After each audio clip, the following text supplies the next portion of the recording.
Hello ASVAB warriors, welcome to practice paper set of mathematics knowledge. In this video, we are going to solve half question of paper 1. Now, question number 1 says, if a is equal to 4, then a cube divided by a will be equal to what? So a to the power 3 over a. So this a can be also written as a to the power 1. And as we know, the law of exponent which says a to the power m divided by a to the power n is equal to a to the power m minus n. So that is what I am going to do over here. A to the power 3 minus 1, which is nothing but a to the power 2. Whereas they have told us to substitute a is equal to 4. Now I'll just substitute that. A is equal to 4 and they are saying 4 square. So 4 times 4 is nothing but 16. That's it. There is also one more way of solving it. So we can directly substitute the value of a as 4, which is nothing but a cube over a, which is nothing but 4 cube over 4, which can be also written as 4 times 4 times 4 over 4. 4 cancel. So we have 4 times 4, which is nothing but equal to 16. So option D is correct. Moving on to the next question, which says solve for the factorial of 5. Whenever they say like solving the factorial, you guys need to remember that we need to multiply the numbers, all the natural numbers below this number. So let's say now it is 5. So which are the natural numbers that comes before 5? 4, 3, 2 and 1. Now I am going to multiply 2 at a time, 2 numbers at a time. 5 times 4 is nothing but 20. 3 times 2 is nothing but 6 times 1. So 20 times 6 is nothing but 120 times 1, which is nothing but 120. So option C is correct. Now remember, if they ask you any question like this, factorial of 7, what does that mean? That you have to multiply all the natural numbers below 7, which also means 7 times 6 times 5 times 4 times 3 times 2 times 1. Now just imagine if they ask you the factorial of 15, you will have to multiply 15 times, 14 times, 13 times till the number 1. I hope this concept is clear to you. With that knowledge, we'll move on to the next question. So the next question says that 900 times 2 divided by 6. Now all of us know about something called PEMDAS. What is PEMDAS? PEMDAS is nothing but parenthesis, exponents, multiplication of or division, whichever comes first, addition or subtraction, whichever comes first in the left. So here, what do we have? Multiplication and division. So what do we do? Multiplication and division is there, so we will try to solve it from the left hand side. Whereas there is also a parenthesis over here. So we will solve the first thing from the parenthesis. 900 times 2. 900 times 2 is what? 2 times 0 is 0. 2 times 0 is 0. 2 times 9 is 18. Divided by 6. Now 1800 divided by 6. So I'll just write it this way. It looks easier. 6 times 1 is 6. 6 times 3 is 18. 0, 0. So the answer is nothing but 300. So whenever we divide 1800 with 6, we get the answer as 300. And with that knowledge, we can move on to the next question. If you have not understood something, you guys can let me know about it in the comment box. And if you want me to focus on some particular topic, we can also do that. Moving on to the next question. So the next question says that if x is equal to 2, then x to the power x times x will be equal to what? Oh, I'm so puzzled what to do now. If you are in this stage, don't be puzzled. Okay, Math is just about some steps that we need to follow. So remember one thing. This is nothing but the base. Here also there is a x. So I'll just write it down. X to the power x times x to the power 1. So I'm going to explain you one law of exponent, which is nothing but a to the power m times a to the power n is equal to a to the power m plus n. Similarly, what am I going to do now? X to the power x times x to the power 1 will be equal to what? X to the power x plus 1. And what have they said? They have said substitute x is equal to 2. So if I put x is equal to 2, we are going to have 2 to the power 2 plus 1, 2 to the power 3. 2 to the power 3 means what? 2 multiplied with itself 3 times. 2 times 2 times 2. 2 times 2 is 4. Times 2 is nothing but 8. So 8 is the answer. Now, there is also other way of doing it. So what do? We directly substitute the values into it. What are they saying? X to the power x times x. Just put 2 in place of it. So 2 to the power 2 times 2. 2 to the power 2 is what? According to PEMDAS, we are going to do the exponent first. 2 to the power 2 is nothing but 2 times 2, which is 4, times 2, which is 8. So you can solve it using either way. Okay, now the option A is correct. We will move on to the next question. So the next question says that, so many parentheses now.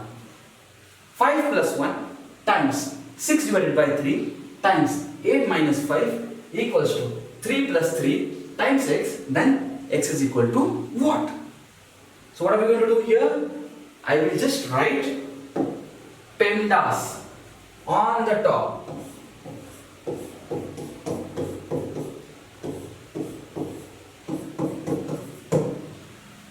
So parenthesis. Now here you can just see all the parentheses only. So what will I do now? I am going to solve it this way. Whichever parenthesis has exponent, does anyone have exponent? No. Anything has multiplication? I don't think so. Division? Yes, division is there. So 6 divided by 3 is nothing but 2. I'll still keep it into parenthesis. Let's do the addition now. 5 plus 1 is nothing but 6.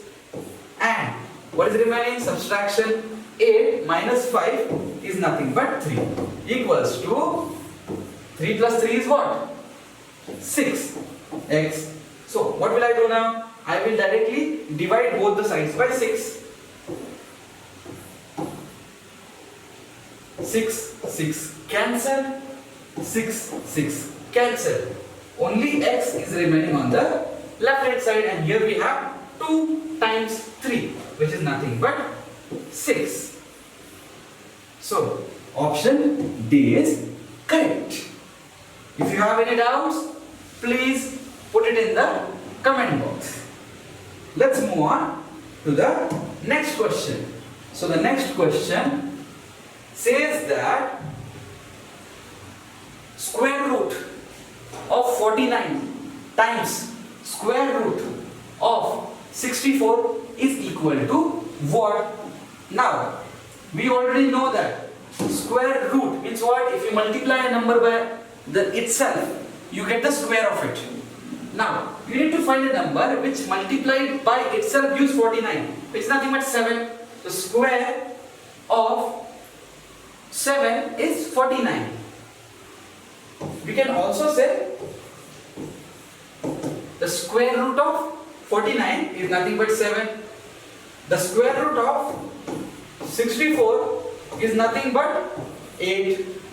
So what are they saying? Square root of 49 times square root of 64 is equal to what? So this is nothing but 7. The other thing is nothing but 8. So 7 times 8, it's 56. It was easy peasy lemon squeezy. So option A is correct. moving on to the next question, which says, which of the following fraction is the largest? Guys, we have so many options over here, like 2 over 5, 3 over 8, 7 over 10, 13 over 16, which is little difficult to analyze. So whenever we have question like this, to find the least or the greatest fraction, we either need to have same denominator or same numerator, which is easy to analyze. So what I am going to do, I am going to find the least common multiple for the denominators. Let me write down the fractions here first, which is nothing but 2 over 5, 3 over 8, 7 over 10, 13 over 16. Now, what we do, in order to find the least common multiple, I will just write down this number over here. 5, 8, I'll put a comma in between, 10 and 16. So we need to find a number, least common, or let's say a least prime number that you can divide any number with. Now let me take 2 for instance. So I cannot divide 5 with 2, so 5 will remain as it is. I can divide 8 with 2, so 8 divided by 2 is nothing but 4. 10 divided by 2 is nothing but 5. 16 divided by 2 is nothing but 8. I'll again take 2 number. So 5 cannot be divided, I'll write 5 as it is. 4 can be divided by 2, 4 divided by 2 is nothing but 2. 5 cannot be divided, I will keep it as it is. 8 divided by 2 is nothing but 4. Now again I am going to take the number 2. 5 divided by 5 cannot be divided by 2, so it will remain as it is. 2 can be divided by 2, so it becomes 1. 5 cannot be divided, I'll write 5 as it is. 4 divided by 2 is nothing but 2. So I'll again take 2. What will I get now? 5 cannot be divided, 1 can't be divided, again 5 can't be divided, 2 can be divided, and the last is nothing but 5. So 5 can be divided by 5, so 1, 1, 1, 1. Now there was not much space down below, but this is how you find the least common multiple of any multiple numbers. Okay, now what do? We multiply this number. 2 times 2 times 2 times 2 times 5. So 2 times 2 is nothing but 4. 4 times 2 is nothing but 8. 8 times 2 is nothing but 16. 16 times 5 is nothing but 80. So we need to convert all these denominators into 80.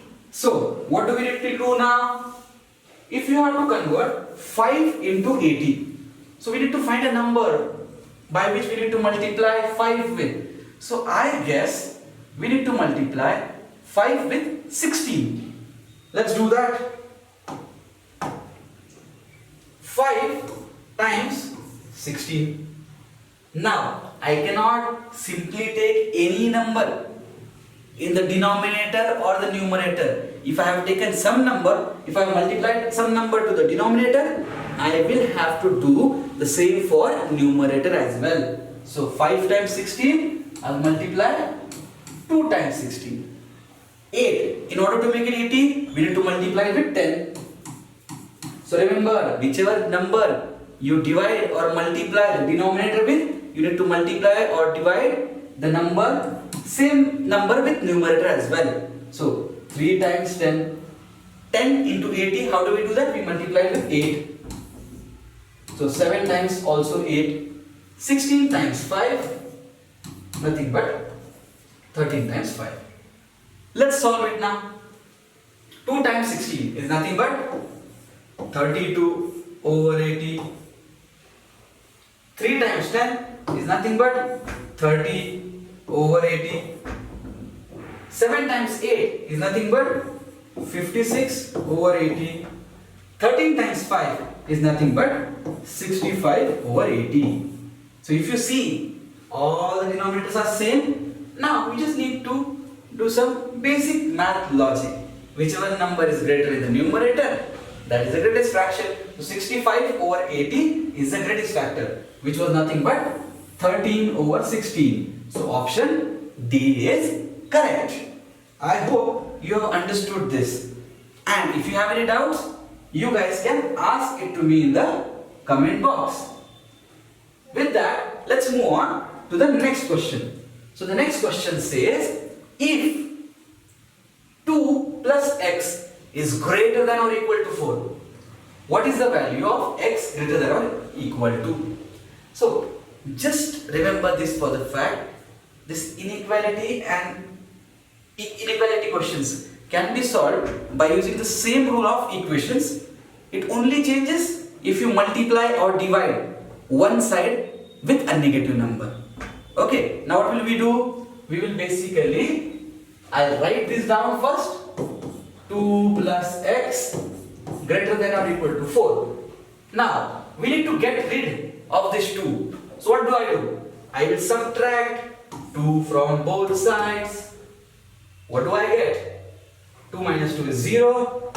X is greater than or equal to 4 minus 2 is nothing but 2. Here we have our option. So x is greater than or equal to 2. It was easy peasy lemon squeezy, but it looks scary, guys. It's not that scary. Okay? We will solve it together.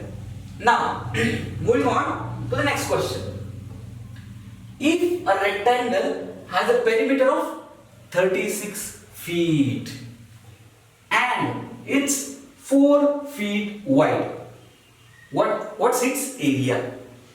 Now, what does this question mean? So they are saying about a rectangle. I'll just draw it.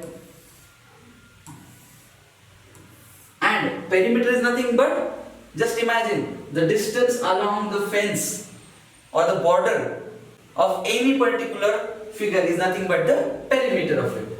So the perimeter, now let me write this down as L, which is length, this as width, which is W. So they are saying the perimeter is 36 and the width is 4 feet. So let's say width is 4 feet. L is something that we need to find. So for that they have given us the equation of perimeter. So what will be perimeter? Here there is L, here there is W. So count everything. L plus W plus L plus W, which is nothing but 2 L's and 2 W's. So what will I do? 2 common L plus W, which is equal to 36 in this case. Divide both sides by 2. What do I get? L plus W is equal to 18. And W, what they have given? They have given us the value of W as 4. So L plus 4 is equal to 18. Subtract 4 from both sides. What do we get? L equals to 14. Now, in order to find the area, we need to multiply length times width. So L is nothing but 14. So 14 times 4. 4 times 4 is 16. Carried 1. 4 times 1 is 4 plus 1, 5. So 56 square feet is the area of this particular rectangle. Now, let's move on to the next question. So the next question says, the cube root of 64 is exactly what? So we need to find a number which, when multiplied with itself 3 times, gives us 64. So how can we solve this? I have a method for it. Now let's say, what do we do? Cube root of 64 is what we need to find. So cube root, this is how we mention it. It can be also written as 64 to the power of 1/3. Right? So we need to find something that can cancel these 3 out. Let's start solving it by prime factorization. 64 can be divided by 2. 64 divided by 2 is nothing but 32. 32 can be divided by 2 again, which gives us 16. 16 divided by 2 is nothing but 8. Remember guys, you need to take the least prime number in this method to get the cube root or square root, whatever you are finding for. Let's say 8 divided by 2 is nothing but 4. 4 divided by 2 is nothing but 2. 2 divided by 2 is nothing but 1. So I can say 64 is nothing but 2 times 2 is multiplied with itself 6 times. So I'll just write it down for you guys. I can also write it as 2 to the power 6.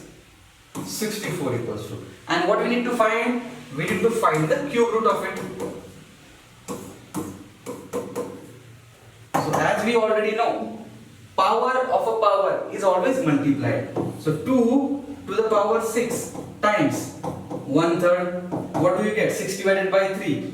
It's nothing but 2. So 2 to the power 2. 2 to the power 2 is nothing but 4. So we can say the cube root of 64 is nothing but 4, or the cube of 4 is nothing but 64. Both are same thing. Now let's move on to the next question. So first thing that we need to do is read the question. Convert 314000 to scientific notation. Remember one thing guys, whenever we are going to take scientific notation, we always keep one digit in the left hand side of the decimal. So what will I do now? I'll put the decimal first, then I'll put only one digit at the left hand side, which is 3. And after that, I'm going to write everything after the decimal. And how many numbers have we taken to the right hand side? Let's count them. 1, 2, 3, 4, 5.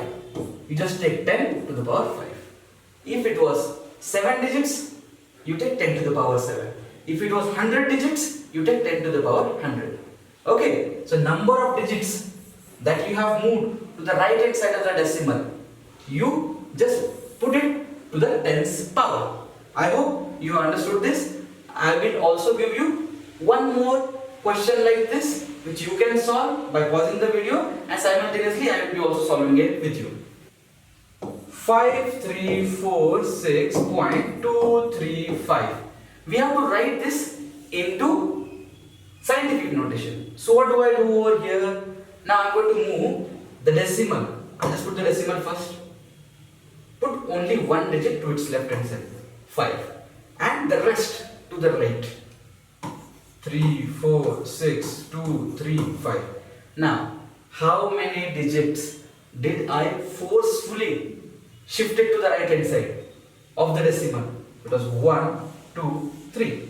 So I will have to multiply it with 10 to the power 3. Whichever digits that we are forcefully moving to the right hand side of the decimal, you just add that number to the power of 10. That is how you solve this type of questions. That's it guys. We have come to the end of the part 1 of practice paper set 1 of mathematics knowledge from the ASVAB exam.